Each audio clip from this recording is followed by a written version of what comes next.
आत्म भाव न भावता जीव लहे केवल ज्ञान रे। आत्म भाव न भावता जीव लहे केवल ज्ञान रे। आत्म भाव न भावता जीव लहे केवल ज्ञान रे। आत्म भाव न भावता जीव लहे केवल ज्ञान रे। आत्म भाव न भावता जीव लहे केवल ज्ञान रे। आत्म भाव न भावता जीव लहे केवल ज्ञान रे। आत्म भाव न भावता जीव लहे केवल ज्ञान रे। आत्म भाव न भावता जीव लहे।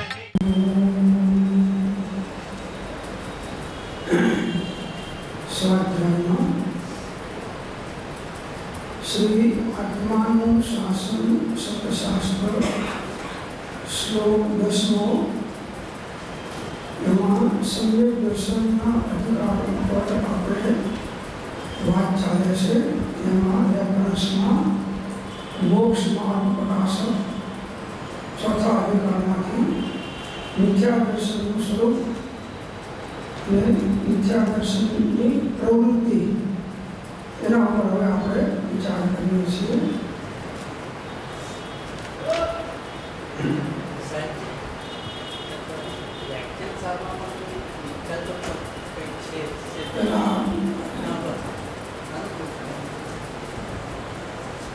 હવે સંસારી જીવોને મિથ્યા દર્શનની પ્રવૃત્તિ કેવી હોય છે તે અહીં કહીએ છીએ। અહીં વર્ણન તો શ્રદ્ધાન કરાવવા માટે છે, પણ જાણે તો શ્રદ્ધાન કરે તેથી જાણવાની મુખ્યતાપૂર્વક વર્ણન કરીએ છીએ।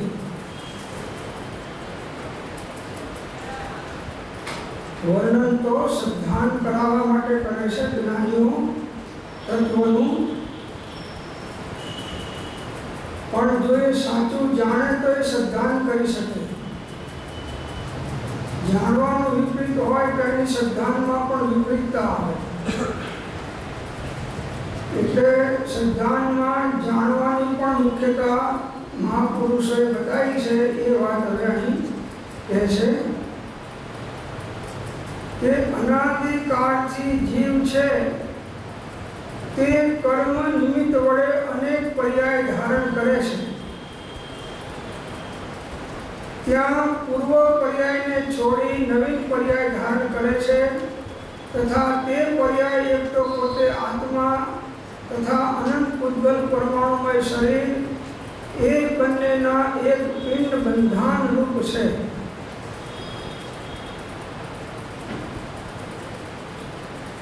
जीव समय समय अज्ञानी विभाव द्वारा कर्मों माने से અને એ કર્મના ઉદયના કારણે જીવને શરીર મળે છે। 84 લાખ જોડીના જીવોના શરીરો છે, બધા કર્મના નિમિત્તથી મળેલા છે, કર્મ ભોગવવા માટે।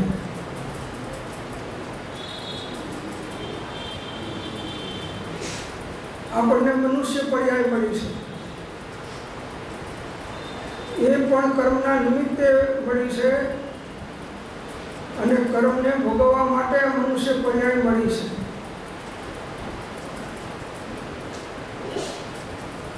પૂર્વ ભવને છોડી અને નવો ભવ આપણે ધારણ કર્યો છે। આ ભવ છોડીને પણ થોડા સમય પછી બીજો ભવ આપણે ધારણ કરીશું।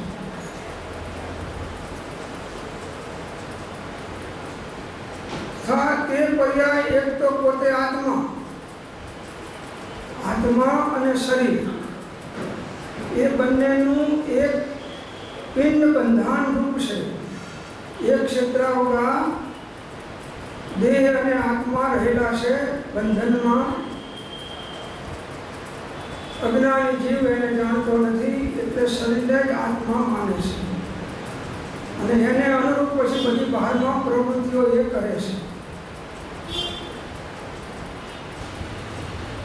તેમાં આ જીવને આ હું છું એવી અહમ બુદ્ધિ થાય છે શરીર અને આત્મા બંનેને અંદરમાં અભિન્ન માને છે અજ્ઞાની, અને એમાં આ જીવને આ હું છું એવી આ શરીરમાં અહમ બુદ્ધિ થાય છે કે આ હું છું, આ મારું નામ છે. પછી જે કંઈ ઓળખાણો બીજી હોય એ બધી એને અનુરૂપ એ લાવવાનું. શરીરમાં અહમ બુદ્ધિ થાય છે, કર્મોમાં અહમ બુદ્ધિ થાય છે, અને કર્મોના નિમિત્તથી થતા વિભાવોની અંદરમાં પણ જીવને અહમ બુદ્ધિ થાય છે. આ પર્યાયાશ્રિત ભાવ છે. બે જુદા છતાં બેને એક માની અને એમાં હું પણ માનવું, આ મિથ્યાત્વ અને અજ્ઞાન છે. જીવ તો પોતે જ્ઞાન સ્વભાવી, જ્ઞાન દર્શન આનંદ સ્વભાવી સચ્ચિદાનંદ સ્વરૂપે આત્મા છે, અને આ વિભાવ છે એ ક્રોધાદિક છે. રાગ, દ્વેષ, મોહ, પરિણામ, ક્રોધ, માન, માયા, લોભ, જે કંઈ વિકલ્પો છે, વિભાવો છે, એ બધા પૌગલિક છે. એમાં ચેતનાનો કોઈ અંશ નથી. થાય છે ચેતનની અવસ્થામાં વિભાવો, પણ છતાંય ચેતનાનો કોઈ અંશ વિભાવમાં નથી, એટલે વિભાવને જડ કહ્યા. જડ એટલે જેમ પરમાણુ રૂપ રસ ગંધ વર્ણ શબ્દ સહિત હોય છે એવો નથી જડ, પણ એમાં જાણવા જોવાની યોગ્યતા નથી, માટે એને જડ કહીએ છીએ. એમાં જાણવા જોવાની યોગ્યતા નથી શરીરમાં. અને આપણે માનીએ છીએ કે હું શરીર દ્વારા જાણું છું, આંખ દ્વારા દેખું છું, કાન દ્વારા સાંભળું છું. તો કાનથી કે આંખથી સંભળાય નહીં કે દેખાય નહીં. જો અંદરમાં આત્મા ના હોય અને બધું બરાબર છે પણ છતાં એ કાર્ય બનતું નથી, તો કેટલી કેટલી ભૂલ ચાલે છે. આ મિથ્યાત્વ અજ્ઞાન કાઢવાનું છે.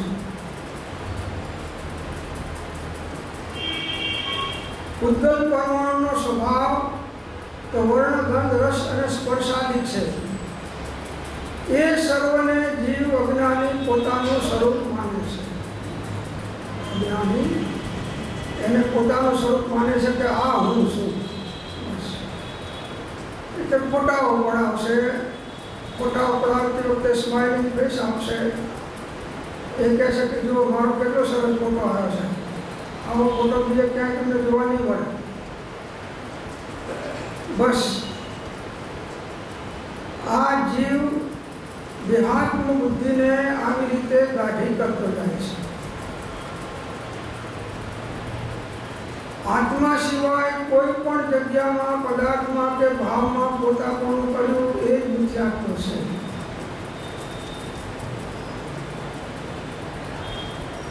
આ મારા છે એવી તેઓમાં મમત્વ બુદ્ધિ થાય છે. દેહ મારો છે, દેહમાં મમત્વ બુદ્ધિ થાય. આ કુટુંબ મારું છે એટલે કુટુંબમાં મમત્વ બુદ્ધિ થાય. જે કંઈ મિલકત હોય એ મારી છે એટલે એમાં એને મમત્વ બુદ્ધિ થાય છે. જ્યાં મારા કોનું કર્યું ત્યાં મમત્વ કોનું આવવાનું. આત્મા સિવાય જ્યાં બીજામાં મારા કોનું થયું તો એમાં ઓછા વધતા અંશે પણ મમત્વ બુદ્ધિ રહેવાની. અજ્ઞાનીને મારા પણ થાય છે, જ્ઞાનીને કંઈ મારા પણ થતું નથી. પોતે જીવ છે, તેના જ્ઞાન આદિક વા ક્રોધાદિકની અધિકતા હિંતારૂપ અવસ્થાઓ થાય છે. આત્માની અંદરમાં જ્ઞાનના ક્ષોક્ષણ પ્રમાણે જ્ઞાનવણ કર્મ હટવાના કારણે એની હિન અધિક અવસ્થાઓ થાય છે. અને ક્રોધ, માન, માયા, લોભ, રાગ, દ્વેષ અનેક પ્રકારના શુભાશુભ ભાવ વિભાવો એની પણ અધિકતા હિંતા થયા કરે છે. આ બધી અવસ્થાઓ થાય છે દરેક જીવમાં. અને પૂતગલ પરમાણુની વર્ણાધિક પલટાવાળો અવસ્થાઓ થાય છે. આ પૂતગલની જીવની આ અવસ્થા થાય છે કે કાં તો જ્ઞાન ભાવમાં પરિણમે, કાં તો વિભાવ ભાવમાં પરિણમે, એ એની અવસ્થાઓ છે. અને પૂતગલ પરમાણુઓની વર્ણવાદી પલટવારૂપ અવસ્થાઓ થાય છે. એમાં રસમાં ફારફેર થાય, રૂપમાં ફારફેર થાય, ગંધમાં ફારફેર થાય, સ્વાદમાં ફારફેર થાય. એ એની પલટાવાળું અવસ્થાઓ છે. કેરી કાચી હોય ત્યારે કેવી સુગંધ આવે છે, પછી પાકે એટલે કેવી સુગંધ આવે છે, બગડે એટલે કેવી સુગંધ આવે છે. જો એક જ કેરીની બધી અવસ્થાઓ, તો એ સુગંધ હકીકતમાં તો એ પરમાણુની પલટવાની અવસ્થા સમયે સમયે ચાલે છે, પણ આપણા સ્થૂળ ઉપયોગમાં પકડાતું નથી. અત્યારે આપણને એમ થાય છે કે મને 70-80 વર્ષ થઈ ગયા, પણ આજના જ થઈ ગયા. કેટલો ટાઈમ લાગ્યો છે એને થવામાં? દરરોજ નહીં, સેકન્ડે અને સમયે સમયે આયુષ તમારું ઘટતું જાય છે અને ઉંમર વધતી જાય છે.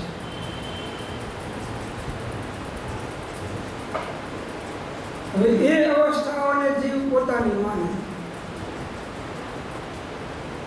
એટલે હવે શરીરમાં પોતાપણું માન્યું, શરીરની અવસ્થાને પોતાપણે માની.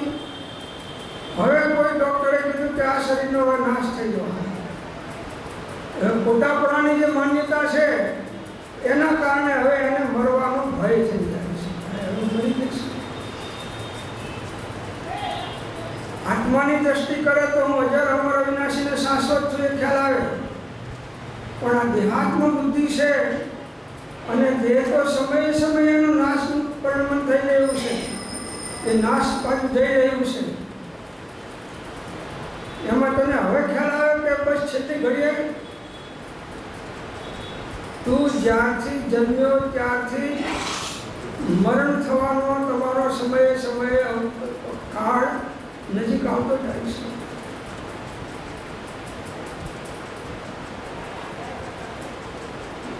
જન્મતાની સાથે મરણ બાજુની કૂચ ચાલે છે.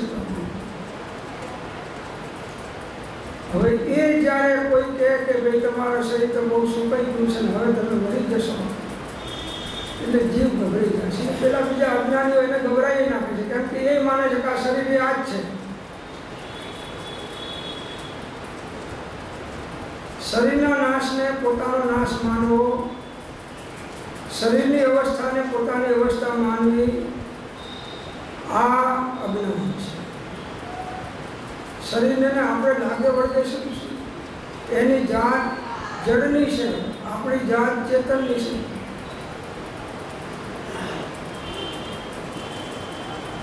એમાં સુખ નામનો ગુણ છે જ નહીં જડમાં, અને આત્મામાં તો અનંત સુખ પડેલું છે, અનંત શાંતિ, અનંત આનંદ, અનંત જ્ઞાન પડેલું છે. જ્યારે પોતાના સ્વરૂપનો ખ્યાલ આવે છે જ્ઞાનીઓના બોધ દ્વારા અને પોતાના ચિંતન મનન દ્વારા, ત્યારે હવે એને જગતના તમામ પદાર્થો કરતાં પોતાના આત્માનું મહાત્મ્ય વધારે લાગે છે. હવે એને પોતાના આત્માનું મહાત્મ્ય વધારે લાગે છે. આ આખા જગતમાં મારા માટે કોઈ કિંમતીમાં કિંમતી વિશેષ પદાર્થ હોય તો એ મારો આત્મા છે, એ હું છું. આવો એને જ્યારે આત્માનું ભાન થાય છે ત્યારે એને સાચો ખ્યાલ આવે છે. એટલે આત્માની પણ અવસ્થાઓ પલટાય છે, જ્ઞાન પણ હીનહિત થયા કરે છે, કસાયોની પણ હીનહિતતા થતી જાય છે, વિભાવો પણ અનેક પ્રકારના થતા જાય છે. બધી આત્માની અવસ્થાઓ છે. વિભાવ થાય છે એ આત્મામાં થાય છે. આપણે રાગ દ્વેષના ભાવ થયા છે તો ક્યાં થયા છે? આત્મામાં થયા છે. જડમાં નથી થયા, પણ છતાં એ આત્માના સ્વભાવ ભાવ નથી, માટે એને જડ કહ્યા.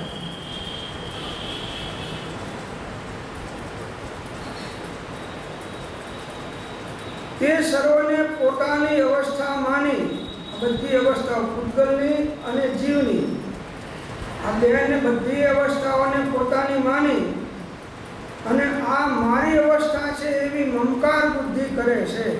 સંસારી જીવ અજ્ઞાની અમારી અવસ્થા થઈ, હું ભેડો થઈ ગયો, હું જુવાન છું, હું મુનિ છું, હું બ્રહ્મચારી છું, હું પંડિત છું.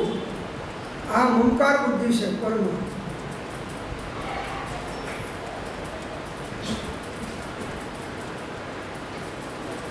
સંક્ષેપમાં મંત્ર કૃપાળુએ આપણને આપી દીધો કે હું દેહાદી સ્વરૂપ નથી અને દેહ, સ્ત્રી, પુત્ર આદિ કોઈ પણ મારા નથી, પણ શુદ્ધ ચૈતન્ય સ્વરૂપ અવિનાશી એવો હું આત્મા છું. એમ આત્મભાવના કરતા રાગ દ્વેષનો ક્ષય થાય તો કેવો જ્ઞાન થાય.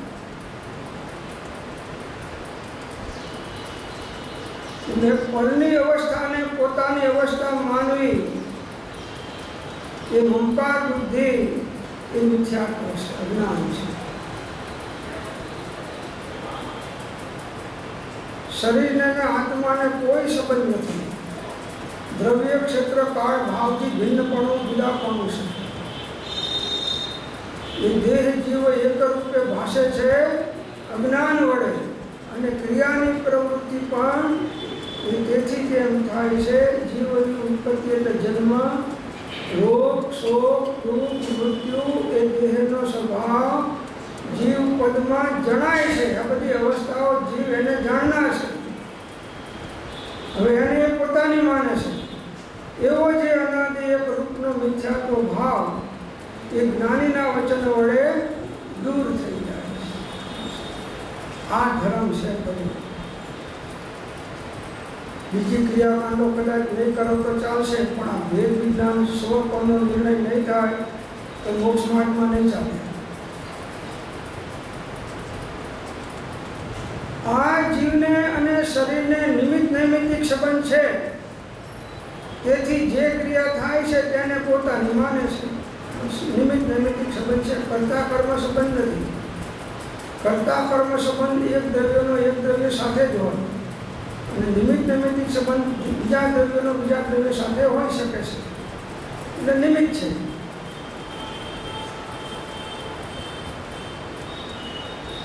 પોતાનો સ્વભાવ દર્શન અને જ્ઞાન છે.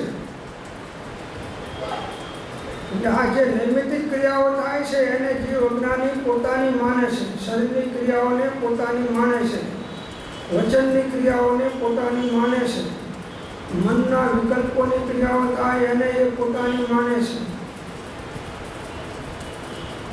મન વચન કાયાની ક્રિયાઓ એ જડ છે, આત્માની નથી, છતાં એને આત્માની માનવી એ મિથ્યાત્વ અને અજ્ઞાન છે. મેં ચિંતન કર્યું સાહેબ તત્વોનું. મેં એટલે કોણ? આત્મા કે મન? ચિંતન તો તે મન દ્વારા કર્યું છે, અને મનમાં આત્માની બુદ્ધિ કરી. ચિંતન કરનારો તો આત્મા છે, પણ એ માને છે કે મેં મન દ્વારા ચિંતન કર્યું. મન તો જડ છે. જેમ શરીર અને વાણી જડ છે, એવી રીતે મન પણ અષ્ટ પાંખડીનું છે ને કમળ સૂક્ષ્મ, એ દ્રવ્યમન જડ છે એમ કહે છે.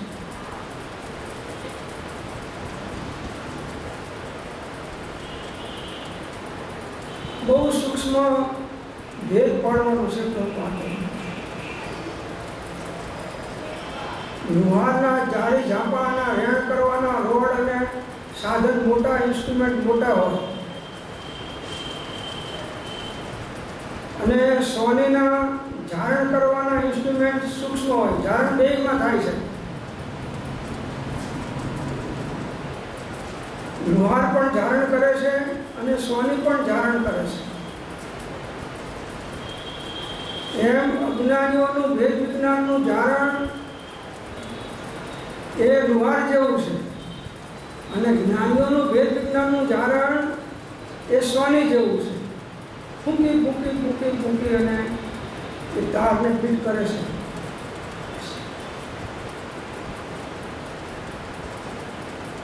તો શરીરની સાથે આત્માનો નિમિત્ત નૈમિત્તિક સંબંધ છે, અને એથી જે ક્રિયા થાય છે શરીરની ક્રિયા એ એને પોતાની માને છે. મેં ખાધું, હું સૂઈ ગયો, મેં પછી વાંચ્યું, પછી હું રમવા ગયો, પછી મેં કસરત કરી, પછી મેં છાપું વાંચ્યું.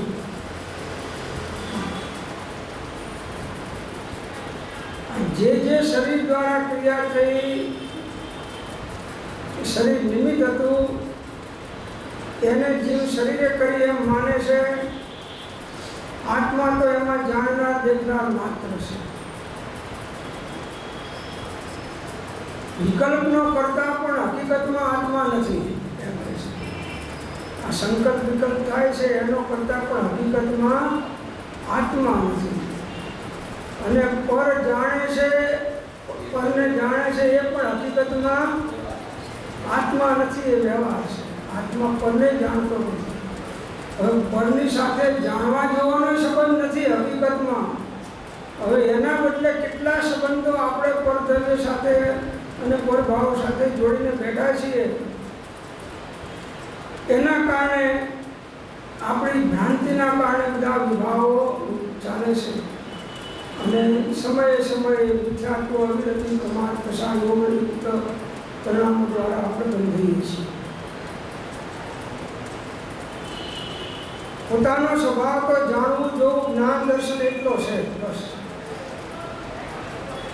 તેની પ્રવૃત્તિને નિમિત્ત માત્ર શરીરના અંગરૂપ સ્પર્શનાદિક દ્રવ્ય ઇન્દ્રિયો છે બસ. આ જે જ્ઞાનના વિકલ્પો થાય એ નિમિત્ત દ્વારા શરીરની અંગરૂપ જે સ્પર્શન કે 5 ઇન્દ્રિયો છે એની ક્રિયાઓ થાય છે.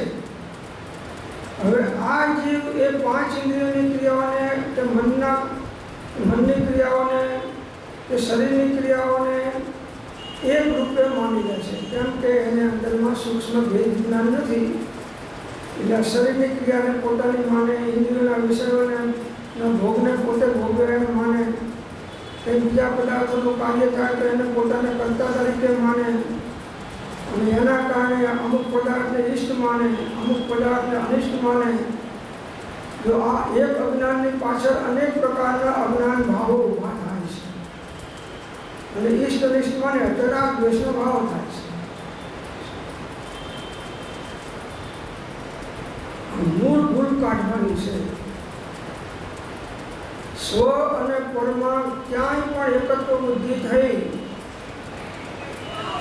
તો એ સંસાર પરિભ્રમણનું જ કારણ થવાનું, મુક્તિનું કારણ થવાનું નથી.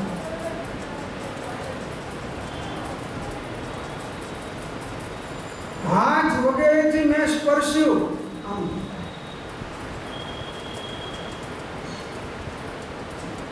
હા મેં સાહેબ ખુદ જાણ્યું કે આ બરછટ હતું સાહેબ.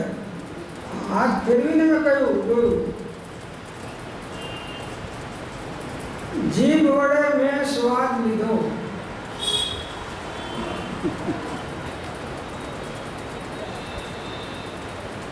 હવે જીભને સ્વાદ આવે, જીભને સ્વાદ આવે ખરો? કેરીનો સ્વાદ કોને આવે? આત્માને નથી આવતો. એનું જ્ઞાન થાય, એનું જ્ઞાન થાય બસ, એને જાણે. જો આ મિથ્યાત્વ કેવું છે કે જીભ દ્વારા જે કંઈ સ્વાદ આવ્યો એને એ પોતે સ્વાદ્યો, પોતાને સ્વાદ આવ્યો એમ માને છે. નાક દ્વારા કંઈક સૂંઘ્યું તો એ સૂંઘવાની અંદરમાં જે સુગંધ હતી કે દુર્ગંધ હતી જે હોય તે,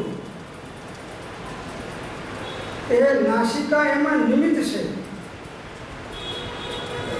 જાણનાર દેખનાર તો અંદરમાં આત્મા છે. એ બેને એક રૂપે માની અને આ પોતે સૂંઘવાની ક્રિયા કરી એમ માને છે.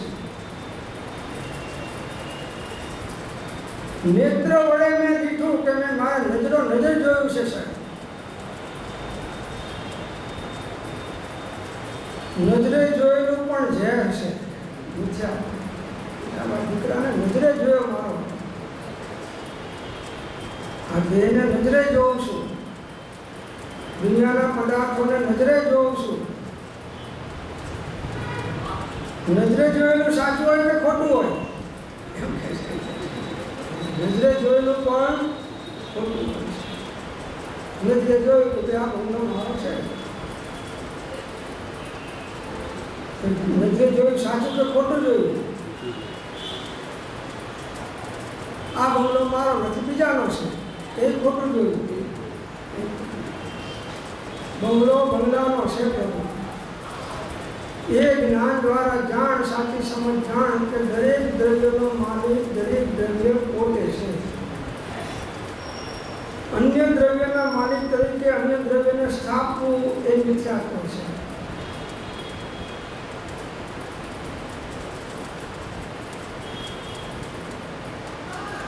કાન વડે મેં સાંભળ્યું. જો આ 5 ઇન્દ્રિયના વિષયમાં 24 કલાક અજ્ઞાની જીવ અજ્ઞાનમય ભાવ દ્વારા મિથ્યાત્વને કેવો પુષ્ટ કરે છે એનું દૃષ્ટાંત આપે છે. મનોવર્ણના રૂપ 8 પાંખડીવાળા ભૂલ્યા કમળના આકારે હૃદય સ્થાનમાં શરીરના અનુરૂપ દ્રવ્યમન છે, જે દ્રષ્ટિગમ્ય નથી. 8 પાંખડીના કમળના આકારવાળું સૂક્ષ્મ હૃદયના સ્થાનની અંદરમાં દ્રવ્યમન છે. એનું નિમિત્ત થતાં સ્મરણાદિનું જ્ઞાન પ્રવૃત્તિ થાય છે. દ્રવ્યમન નિમિત્ત છે, એના બદલે એને માન્યું કે મેં દ્રવ્યમન દ્વારા જાણ્યું. આ મિથ્યાત્વ છે. દ્રવ્યમન તો જળ છે અને જળ દ્વારા જણાય ને એ નિમિત્ત થયું છે. જેમ 5 ઇન્દ્રિયના વિષયો નિમિત્ત થયા ઇન્દ્રિયો, એવી રીતે મન પણ જાણવામાં નિમિત્ત થયું છે. જાણનાર તો આત્મા છે. ઘટપટ આદિ જાણતું, તેથી તેને માન, અને જાણનારને માન નહીં. એ કહીએ કેવું જ્ઞાન, કેવું જ્ઞાન માટે જાણનારને જાણો. જાણનાર ના હોય તો કંઈ જણાય નહીં,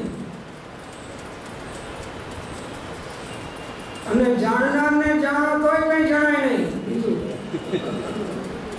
જાણનારને જેટલો જાણો તો તોય તમે બીજું કંઈ જણાશે નહીં. તો જાણવા જેવો તો એક આત્મા જ છે, એને જાણો. જેણે આત્મા જાણ્યો તેને સર્વ જાણ્યું. હવે આપણે સર્વને જાણવા તો રાત દિવસ પ્રયત્ન કરીએ છીએ, પણ આત્માને જાણવાનો પ્રયત્ન કરતા નથી. આ જ અજ્ઞાન છે.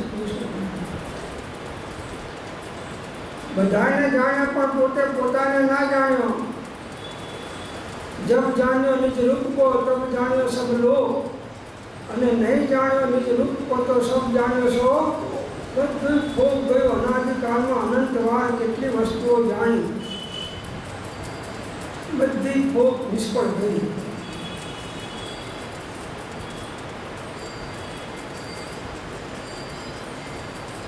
જાણનારનું મહાત્મ્ય નથી આવ્યું. જ્ઞેયનું મહાત્મ્ય પર જ્ઞેયનું મહાત્મ્ય આવ્યું છે, પણ જ્ઞેયને જાણનાર જ્ઞાનનું મહાત્મ્ય જીવને આવ્યું નથી.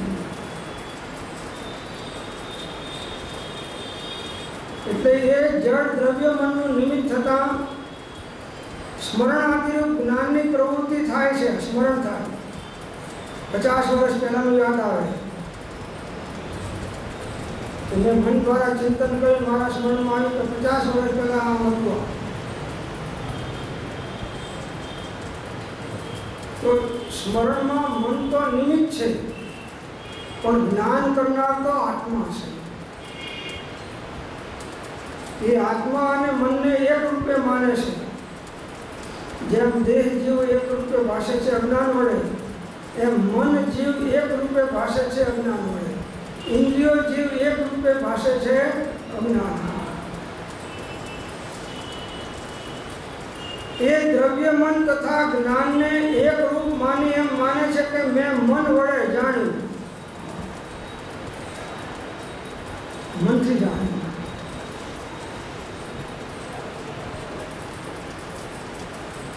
મન ના હોય તો જાણે કે ના જાણે. એકેન્દ્રી બેની ત્રણની ચારની મન નથી, એ જાણે છે કે નથી જાણતા. એ કોના નિમિત્તથી જાણે છે? ઇન્દ્રિયોના નિમિત્તથી. આ પેલા મનના નિમિત્તથી જાણ્યું, પેલા ઇન્દ્રિયો નિમિત્તથી, પેલા મન દ્વારા ઇન્દ્રિયોના માધ્યમથી જાણ્યું. અને મન અને ઇન્દ્રિયો ના હોય ને શરીર ના હોય તો જાણે કે ના જાણે. શિવ ભગવાન જાણે.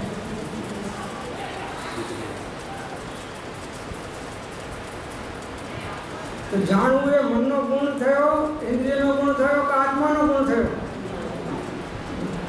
અહીં તો બધા ડાયા થઈને બધું બરાબર બોલો છો અને બહાર નીકળો છો ને પાછા ફરી જાઓ છો. બરાબર છે? બહાર નીકળો છો ને પાછા ફરી જાઓ છો.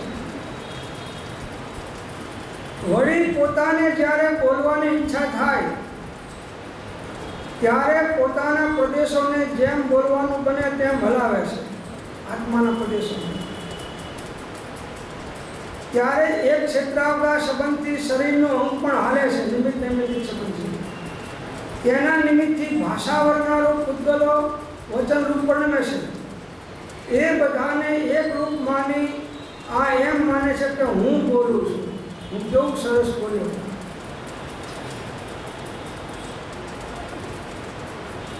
તો વાણીની ક્રિયા એ પણ પૌદ્ગલિક ક્રિયા છે, એ આત્માની ક્રિયા નથી. એને પોતાની માનવી. જો આ 24 કલાકની પ્રવૃત્તિઓમાં આપણે 24 કલાક આ અજ્ઞાનમાં કેટલા ભાવો કરીએ છીએ એનો આપણને ખ્યાલ જ નથી. જ્યારે કોણ બોલ્યું કે આ પ્રશ્ન કરે, કોણે પ્રશ્ન કર્યો? સાહેબ મેં કર્યો. કોણ બોલ્યું? તો કે સાહેબ હું બોલ્યો. પણ તું બોલી શકે ને કઈ જ બોલ્યો? અરે સાહેબ તમે કઈ કોશો બોલી શકો? હું તો મને ખ્યાલ છે એટલે બોલ્યો છું, સમજીને બોલ્યો છું.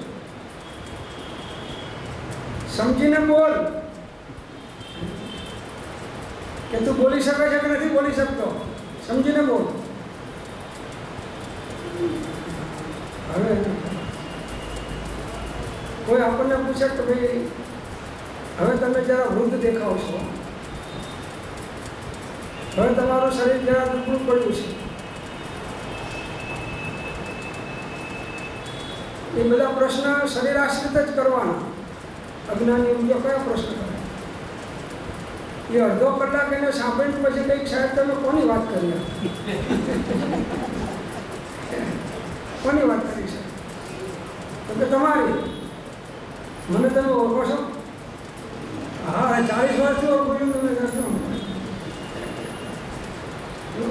અજ્ઞાનીના બધા ભાવ અજ્ઞાનમય જ રહેવાના. એને શું સમજાવે? કેમ છો કે સાહેબ? કોની ખબર પૂછે છે? મારી કે પડોશીની? કોની ખબર?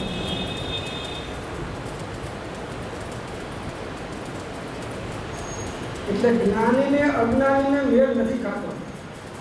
કાં તો બે અજ્ઞાની સારા અને કાં તો બે જ્ઞાની સારા.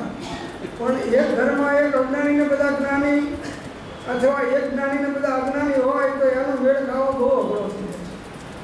જ્ઞાની તો એડજસ્ટ કરી લે છે, અજ્ઞાનીઓ એડજસ્ટ થતા નથી.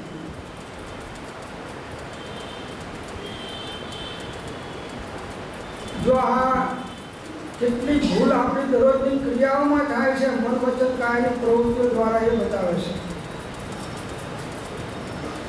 તથા પોતાને ગમનારી ક્રિયાની વા વસ્તુ ગ્રહણની ઈચ્છા થાય ત્યારે પોતાના પ્રદેશોને જેમ એ કાર્ય બને તેમ હલાવે. ચાલવાની ક્રિયા કરે, વસ્તુ લેવું હોય તો હાથ લાંબો કરીને વસ્તુ ગ્રહણ કરે, શરીરના અંગો પણ હલે, ત્યારે એ કાર્ય બને છે. અથવા પોતાની ઈચ્છા વિના શરીર હાલતા પોતાના પ્રદેશો પણ હાલે. ઈચ્છા નથી, શરીર ચાલે છે તો આત્માના પ્રદેશ એક ક્ષેત્ર હોવાના કારણે એ પણ અંદરમાં સંકોચ વિકાસ થયા કરે છે. હવે એ બધાને એક રૂપ માની આ એમ માનવા લાગે છે કે હું ગમનાતીત કાર્ય કરું છું. હું કાયમ સવારમાં 5 કિલો મોર્નિંગ વોક કરું છું. શું કે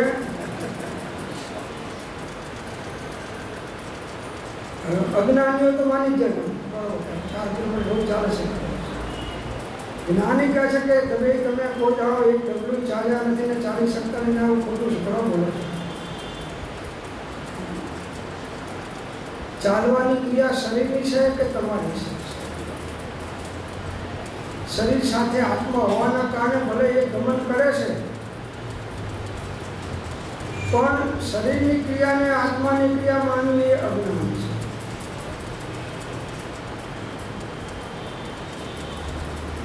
જમવાની ક્રિયા પણ શરીર દ્વારા થાય છે, એના બદલે આત્મા એ માને છે કે હું જમ્યું.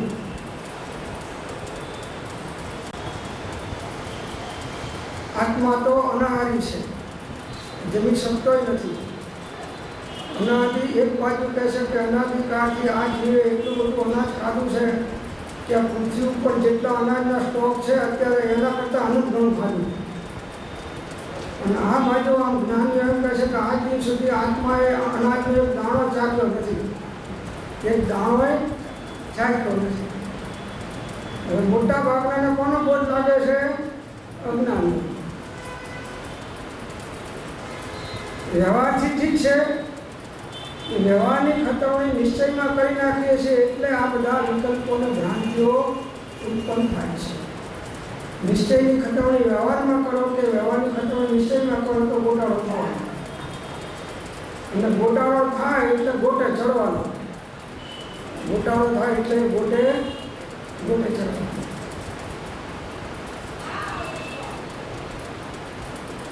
તો આ બધાને એકરૂપ માની આ એમ માનવા લાગે છે કે હું ગમનાદિક કાર્ય કરું છું, વા હું વસ્તુનું ગ્રહણ કરું છું અથવા મેં કર્યું ઇત્યાદિ રૂપ માને છે. કોઈ પણ દ્રવ્યને જીવ ગ્રહણ કરી શકે નહીં, કોઈ પણ દ્રવ્યને. નિજ ભાવને છોડે નહીં, પણ ભાવ કંઈ પણ ન રહે. જાણે જુએ જે સર્વ તે હું, એમ જ્ઞાની ચિંતન. એવી રીતે કસાય ભાવની વાત કરે છે. ઇન્દ્રિયો અને મનની વાત કરી, વસ્તુને ગ્રહણની વાત કરી, ગમનાદિકની વાત કરી, હવે કસાયની વાત કરે છે. જીવને કસાય ભાવ થતા શરીરની ચેષ્ટા એ કસાય ભાવ અનુસાર થઈ જાય છે.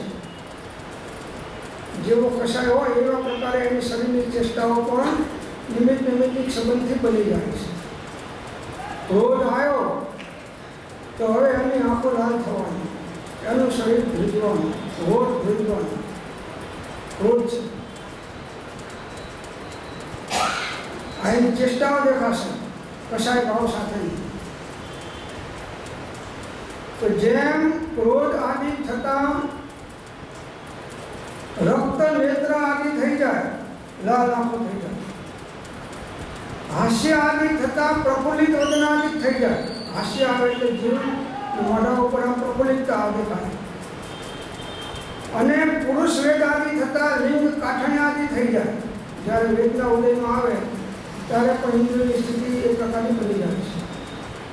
હવે એ સર્વને એક રૂપ માની આ એમ માને છે કે આ બધા કાર્ય હું કરું છું. કસાય થઈ ગયો કે વેદના ઉદયની અંદરનો ઉપયોગ લાગી ગયો. હવે આ ક્રિયાઓ કંઈ આત્માની નથી.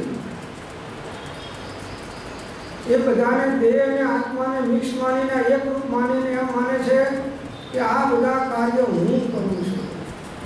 આ હુંને જુદો તારવાનો છે. સ્વપરનું ભેદ વિજ્ઞાન એ અહીં કરાવે છે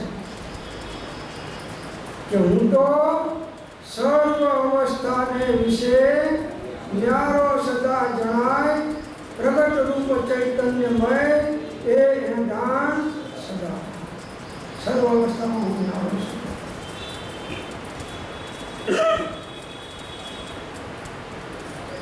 શરીરમાં શીત ઉષ્ણ, ક્ષુધા તૃષા અને રોગાદી અવસ્થાઓ થાય છે.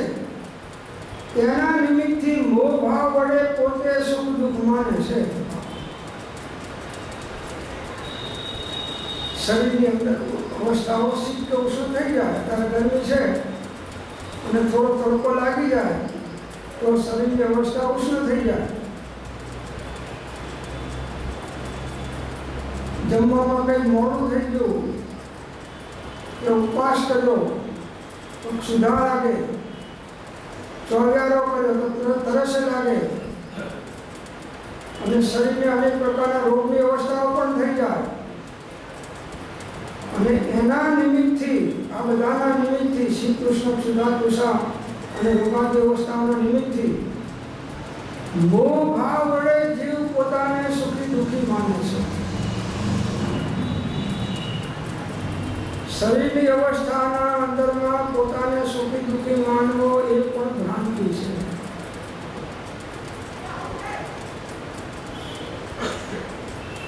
ગરમી ખૂબ પડી, અત્યારે 42-43 ગરમી પડે, સમજો 45 પડે. હવે એમાં જે એસીમાં બેઠા હોય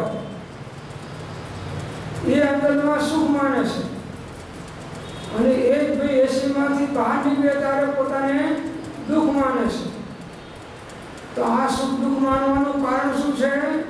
મોહ ભાવ.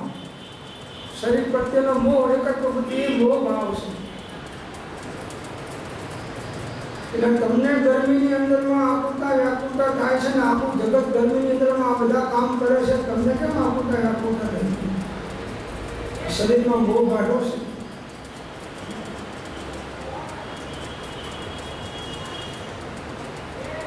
તો શરીરને ક્ષુધા હોય કે તૃષા હોય એને પોતાને ક્ષુધા કે તૃષા લાગી એમ માનવું, અને શરીરને રોગાદી અવસ્થાઓ થાય એને પોતાને જાણવી. હવે આ તો બહુ અઘરું છે, તો ભેદ વિનાનું આત્માને જે જુદા છે બોલી તો ગયા, પણ ઊંડા જાઓ એટલે ખ્યાલ આવે કે જ્યારે રોગ આવી જાય છે ભયાનક, ત્યારે જીવ બચવા માટે કેવા ફાંફા મારે છે, કેટલા જાવા મારે છે. હવે એને તો રોગ થયો નથી, રોગ તો પડોશના ઘરમાં થયો છે શરીરને. હવે શરીર અને આત્મા એક છે આવું અજ્ઞાનની ભ્રાંતિના કારણે માન્યું છે. એટલે એ શરીરના રોગો કેમ દૂર થઈ જાય તાત્કાલિક, અને એવા રોગો ફરીને ના થાય, આની બહુ જ કાળજી રાખે.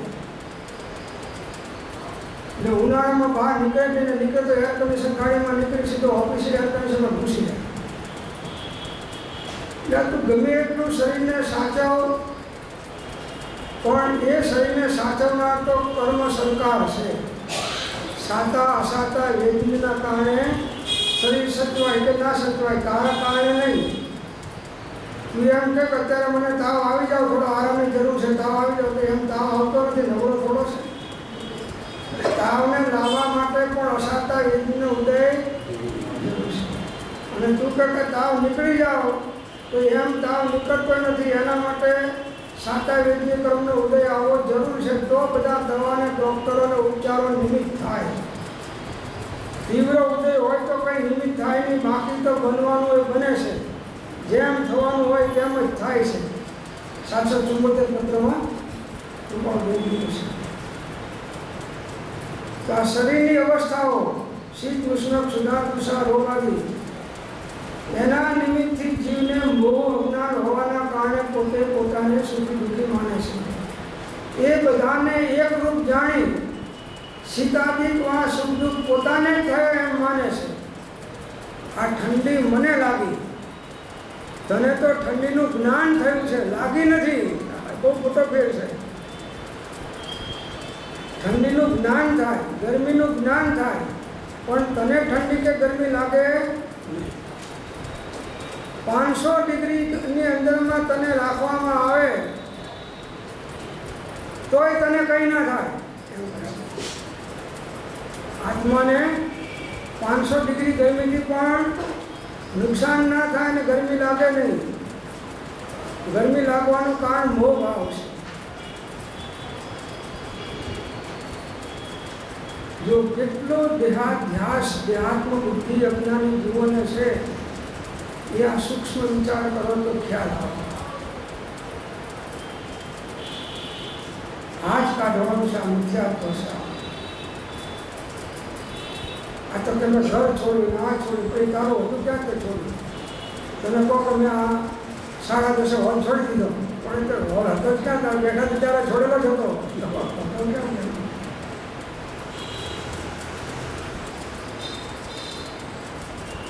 વળી શરીરના પરમાણુઓનું મળવું, વિખરાવવું આદિ થવાથી, અથવા શરીરની અવસ્થાઓ પલટવાથી, વા શરીર સ્કંદના ખંડાદિ થવાથી, સ્થૂળ પુરુષાધિક, બાર ઉદાધિક અંગહીનાધિક થાય છે અને તે અનુસાર પોતાના પ્રદેશોનો પણ સંકોચ વિકાસ થાય છે.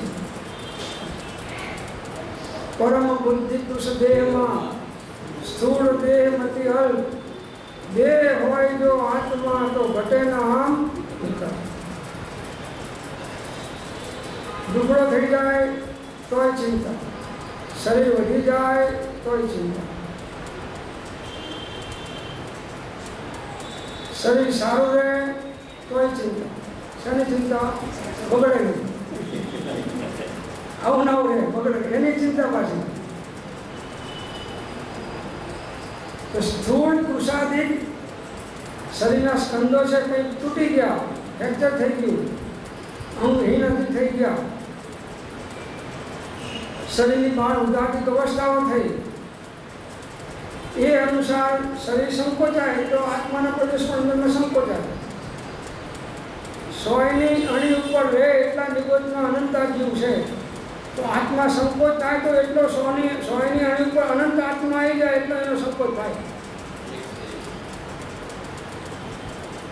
અને સમુદ્ઘાત ક્રિયા કરે તો આ 14 રાજલોક સુધી આના પ્રદેશો ફેલાય.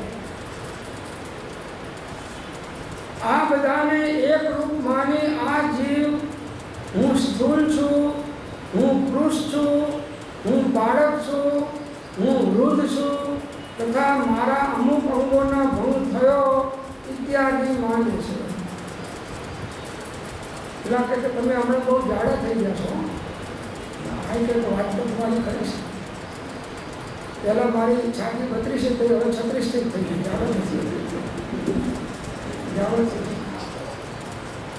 સુકાઈ ગયા તો કે હું સુકાઈ ગયો, હું પુરુષ થયો.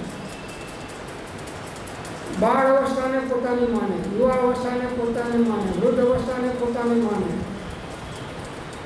બસ આ શરીરમાં હું પાણી માન્યતાઓ છે, અમિત્યા તો કાઢવાનું છે. શરીરની ગમે તે અવસ્થાઓ થાય એની સાથે આત્માને કોઈ નિસ્બત નથી. શરીર સ્થૂળ રહે કે પુરુષ થાય કે જતું રહે, આત્માને શું નિસ્બત છે? કોઈ માણસ રહે કે ના રહે એની જોડે આપણે શું નિસ્બત છે? ઘરવાળા બધા જતા રહ્યા તો આપણે કોઈ કંટાળો નથી. એટલે અનાદિથી અનંતકાળ સુધી તો એકાકી જ છું. ત્રણે કાળમાં, ત્રણે લોકમાં તમામ જીવો અને તમામ દ્રવ્યો એકાકી જ છે. હવે પહેલા ભેગા રહેલા અને હવે છૂટા પડવાનો વખત આવ્યો, એકલા રહેવાનો વખત આવ્યો. એટલે જૂના આલ્બમ હોધીને પછી અંદરમાં વિકલ્પો કરે. જૂના આલ્બમ હોય ને પેલા દિવાળીના લગ્ન કર્યા હોય, હોટલમાં જમવા ગયા હોય, બધા જોઈ અને અંદરમાં વિકલ્પ કરે. કેટલો સુખી હતો અને અત્યારે કેટલો દુઃખી છે. બીમાર છું, કોઈ સેવા ચાકરી કરવા વાળું નથી. જીવને એકાકીપણું ગમતું નથી, ટકી શકતો નથી. એટલે મજા એકલામાં જ છે. બહારના સુખનો ઉદય હોય કે દુઃખનો ઉદય હોય, સાતાનો ઉદય હોય કે અસાતાનો ઉદય હોય, એ તમારા બેનો જ વિષય તમે બે સમજી લો. વચમાં બીજાને નાખશો તો હેરાન થશે. તમે બે સમજી લો, બસ તમારો વિષય છે. અને બહુ થાય તો શરીરને કહી દો કે ભાઈ તું બહુ હે તોફાને ચડીશ તો હું તો તને મૂકીને જતો રહીશ, પછી તારે જે કરવું એ કરજે. આ હું છું ત્યાં સુધી તને રત્નાગીરી કેરી ખાવા મળે છે તો શાંતિથી ખા. હું અંદરમાં નહીં હોઉં તો તને આ કેરી ખવડાવશે કોણ? આ જે સમય નીકળ્યો હા સુધીમાં તો તને બાળીને ફૂંકી નાખશે. એટલે બેયની સેફટી છે સંપીને રહેવામાં. જ્ઞાનીઓ પણ જ્ઞાનપૂર્વકનું કુમારીથી જીવન જીવે છે. અજ્ઞાનીને થાય કે આમને કંઈ નથી ને, કોઈ રાખનારો નથી ને, કોઈ ખવડાવનારો નથી, કોઈ પીવડાવનારો નથી ને, આમને કંઈ તબિયત બગડે તો કોઈ દવા દારૂ કરનારો નથી ને, બિચારા કેટલાક દુઃખી છે. અને જ્ઞાનીઓને એમ થાય કે આ બિચારા આત્મા એકલો હોવા છતાં આ બધાના ટોળામાં કેટલો દુઃખી છે. જ્ઞાની કે અજ્ઞાની જન સુખ દુઃખ રહિત ન કોઈ, જ્ઞાની વેદે ધૈર્યથી જ્ઞાનથી અને અજ્ઞાની વેદે રોજ અજ્ઞાનથી. હર હાલતમાં આનંદમાં અને શાંતિમાં રહેતા શીખવું એ જ art of living, art of સમ્યક દર્શન જ્ઞાન ચારિત્ર છે. અન્ય દર્શનોમાં પણ ભજન આવે છે ને, રામ રાખે તેમ રહીએ વધારજી. રામ, આપણે તો ચિઠ્ઠીના ચાકર છીએ. રામ રાખે, કોઈ દિને ફરવાને બાગ બગીચા તો કોઈ દિને ભોંય પર સૂઈએ તોય રામ રાખે તેમ, કોઈ દિને ખાવાને માલ મળી જા અને કોઈ દિને ભૂખ્યા રહીએ ઉદ્ધવજી. રામ રાખે એમાં મજા છે. આપણે એમ થાય છે કે આ દુઃખી છે, પણ પેલા એની મસ્તીમાં છે. જે સમયે જેના ભાગ્યમાં, જે સમયે જે લખ્યું તેના ભાગ્યમાં, તે સમયે તે પહોંચે. સૃષ્ટિ મંડાણ છે સર્વ એની પરે, જોગી જોગેશ્વરા કોક જાણે.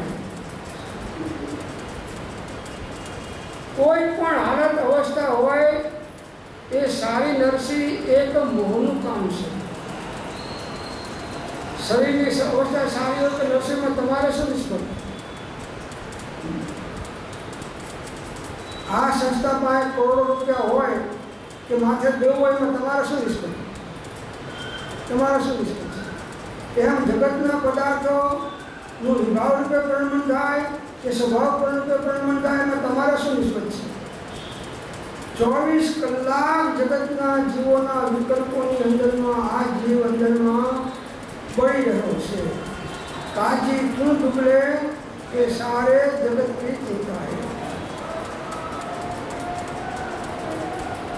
અરે જેને જેમ રહેવા દો અને જેને જેમ પણ થવા દો. અજ્ઞાનીઓની બધી ચેષ્ટાઓ અજ્ઞાનમય રહેવાની. એમાં બીજા અજ્ઞાનીઓ એ ચેષ્ટા જોઈને દુઃખી થાય છે, જ્ઞાનીઓ એ ચેષ્ટા જોઈને દુઃખી થતા નથી. એ સમજે છે કે દ્રવ્યની યોગ્યતા અનુસાર જ દ્રવ્યનું પરિણમન સમયે સમયે થાય છે. અને એમાં ઇન્દ્ર, જીનેન્દ્ર, નરેન્દ્ર પણ કોઈ ફેરફાર કરી શકતા. આ સાચું સિદ્ધાંતને સમજી, વસ્તુના સ્વરૂપને સમજી અને જીવતા શીખો તો ગમે તેવા પ્રસંગોમાં પણ તમારી અંતરંગ શાંતિ અને આનંદનો ભંગ નહીં થાય. અંતરંગ શાંતિનો આનંદનો ભંગ નહીં થાય. કોઈ ગમે રીતે વર્ત્યું એ ઉદય છે. કોઈ અનુકૂળ થઈને વર્ત્યું, કોઈ પ્રતિકૂળ થઈને વર્ત્યું, કોઈ રાગ કર્યો, કોઈ દ્વેષ કર્યો, કોઈ મોહ કર્યો, કોઈ કસાય કર્યો તમારા પ્રત્યે, તો પણ એ એની યોગ્યતા પ્રમાણે પરિણમન કર્યું છે. એના પરિણમનથી મને કિંચિત માત્ર લાભ કે નુકસાન નથી. તમારો કોઠો ટાઢો મેજિસ્ટ્રેટ જેવો રાખો, એવો મેજિસ્ટ્રેટ. ગમે તે હોય એને જેલમાં નાખો તો નાખી દે, પણ અંદરમાં કંઈ નહીં. બહાર કાઢો તો બહાર કાઢે, કલમ અનુસાર ચાલે. પેલા અસીલ સામે એને કોઈ રાગ દ્વેષ નથી, એને ગુના સાથે મતલબ છે. એટલે જે ગુનો કર્યો છે એને અનુરૂપ એને ફળ મળવું પડશે. એને પેલા સાથે રાગ દ્વેષ નથી, ગમે તે હોય. એમ જ્ઞાનીને જગતના કોઈ પદાર્થ સાથે રાગ દ્વેષ નથી. એનું પરિણામ તમે થાય, ચેતન હોય તો ચેતન હોય. બસ એ માત્ર જ્ઞાની જ્ઞાતા દ્રષ્ટા રહે છે એટલે શાંતિનો ભંગ થતો નથી. અજ્ઞાનીઓ કૂદી પડે છે એટલે ઇષ્ટની બુદ્ધિ કંઈ રાગ દ્વેષ કરે છે અને એમને અંતરંગ શાંતિનો ભંગ થઈ જાય છે. જ્ઞાનનું ફળ સહજ શાંતિ છે.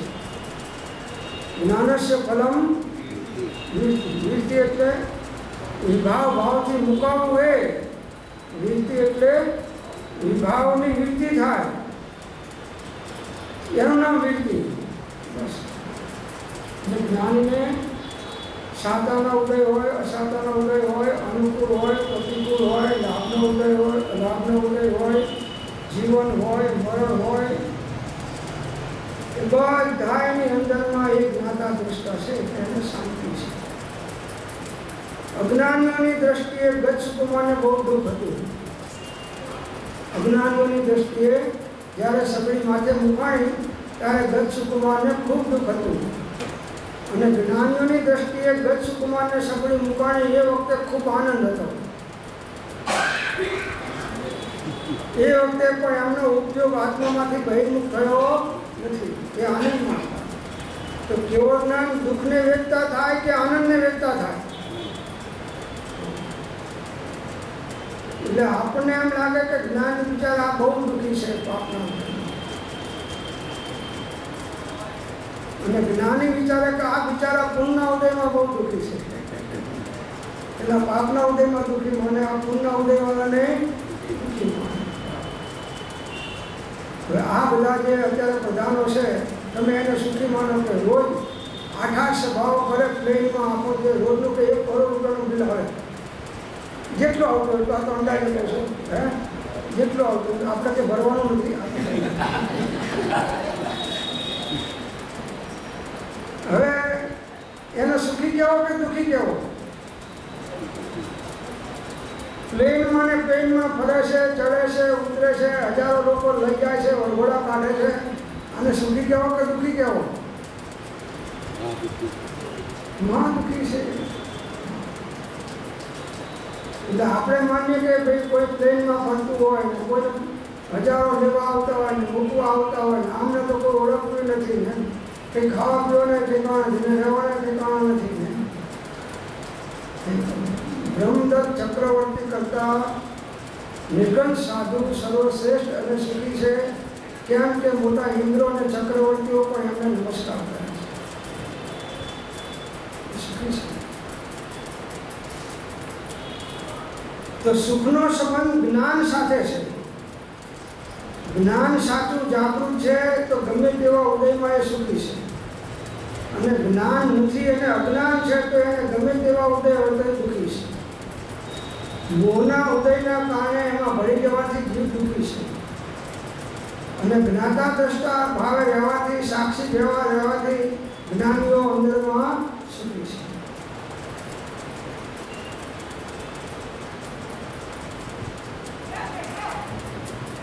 સુખ દુઃખ મન માન આણીએ ઘટ સાથે હરિયા તારા તે કોઈ નવટને રઘુનાથ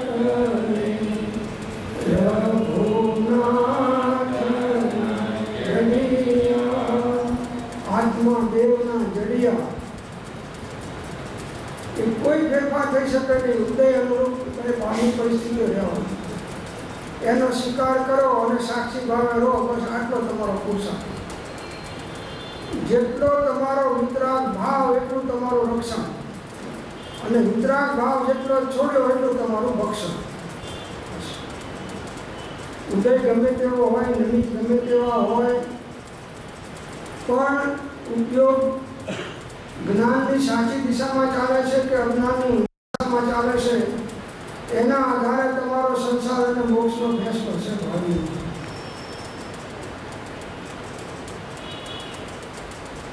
તો આ બધાને એક રૂપ માની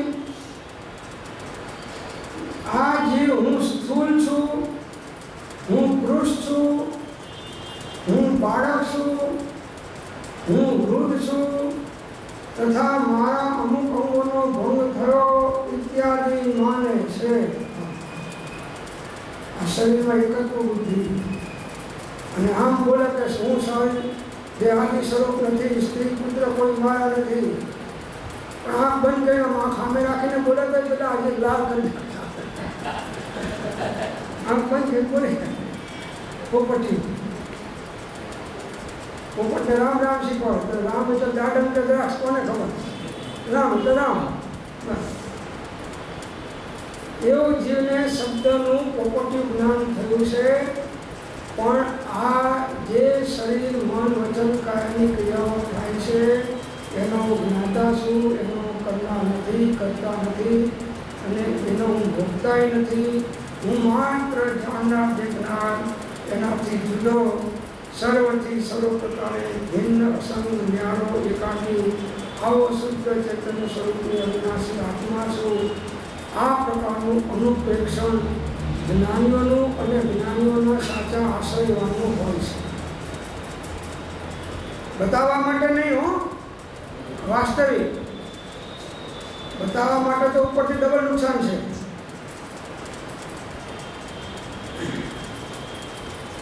મંદિરમાં કોઈ બેઠો હોય આમ ધોકા ખાતો હોય, ધ્યાનમાં બેઠો ધોકા ખાતો હોય, એમાં ધોકા ખાતો હોય, અડધો જાગતો અડધો ઊંઘતો હોય.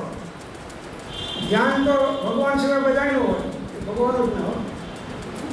પછી કોઈ અંદરમાં દર્શન કરવા આવે ને ખોખા વખત ઘંટ વગાડે એટલે આપણે ઘણા ટાઈમથી ધ્યાનમાં જામેલા લાગે છે. હવે આ બનાવટથી એ સુખી કે દુઃખી? કોઈ પણ સહજતા છોડી અને બનાવટી ભાવ કર્યા તો તમે દુઃખી છો અને આસવનમાં છો. સહજતા તો આ બધું શરીરની ક્રિયાઓનો વાત આવી. હવે શરીરની અપેક્ષાએ ગતિ પૂર્ણ મનુષ્ય ગતિને આ બધું જે છે એમાં કેવી અજ્ઞાનીઓની માન્યતા છે એ હવે આગળની વખતમાં આવશે એટલે આપણે વિચારશું. ઓમ શાંતિ શાંતિ શાંતિ.